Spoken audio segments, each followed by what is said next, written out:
Yun, good day mga ka-Impitastic. Muli tayo ay nagbabalik, Mr. P22Y. So for this vlog po, before that, so gusto ko munang kumustahin kayo. Good morning. Sana nasa mabuti kayong kalagayan. Sa lahat ng mga followers natin, shout out sa inyo. And then sa mga nanonood natin dyan, shout out din sa inyo. So for this video, i-share ko lamang kung ano po yung ginawa ko sa shifter ko.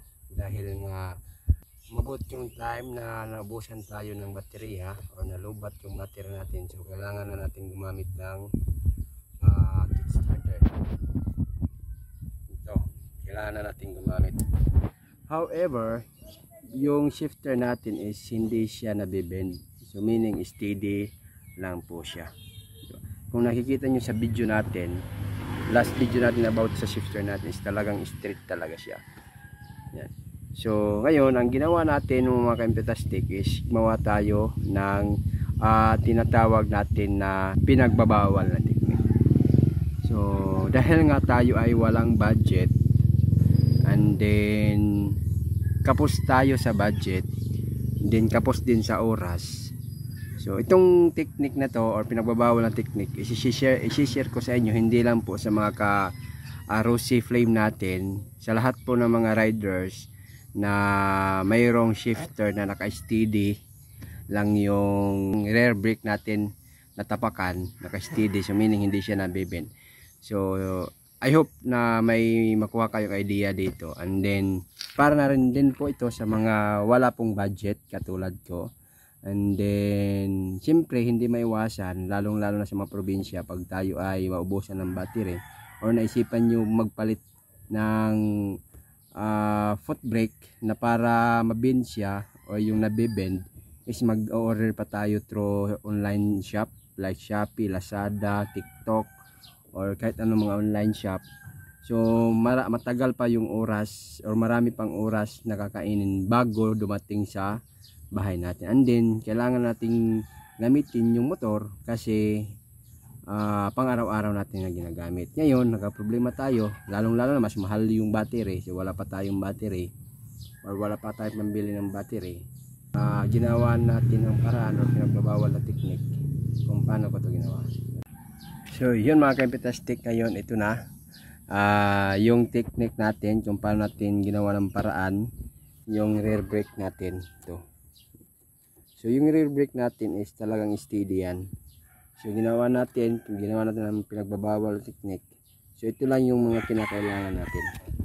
Ngayon kailangan nyo ng dalawang bolt na medyo mahaba para dito sa kakabitan nyo, saka para dito sa tapakan. Tapos siguro mga 3 inches or 2.5 inches, or pwedeng maisukat dito hanggang dito sa dulo.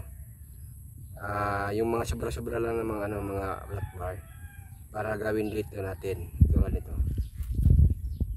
Yan, flat bar yan. So flat bar yan. So ito sobra to dito sa sa nilagyan na sa brake fluid. Mauubos na pala yung brake fluid. So yun. So yung ginawa ko, nilagyan natin ng mas mahabang bolt. Kinunik natin dito pinalabas sa may gitna, tapos dito yung pinakadulo ng flat bar natin dito para kumapit, tapos para mabend siya. Tingnan nyo, yan, diba? So, nabibend na siya. Tapos yung isang mahabang bolt dito ilalagay nyo para sa tapakan. Dito na ba? Ngayon itatry natin nung hindi pa ito ginawa natin ng paraan para mabend siya, talagang tumatama yung starter natin. Yan. So mabot yung time, nasa trabaho ako, tapos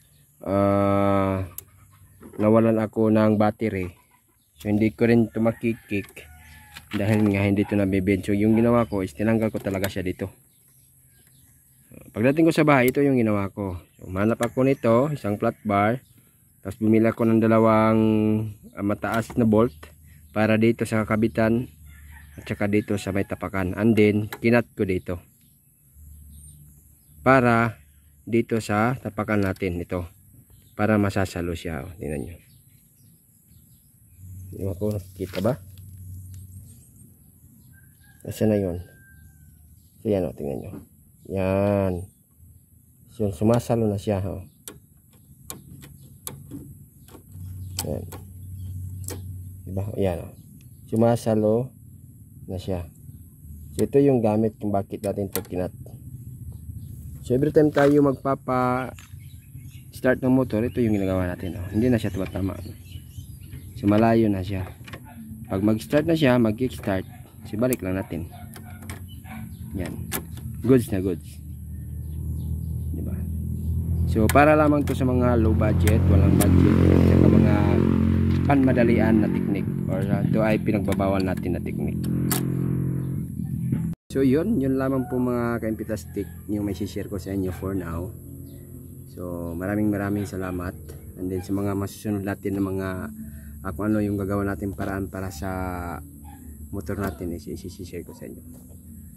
So do not forget po no mga ka-Impitastic to share, to like, to follow my page, Mr. P22Y. Thank you.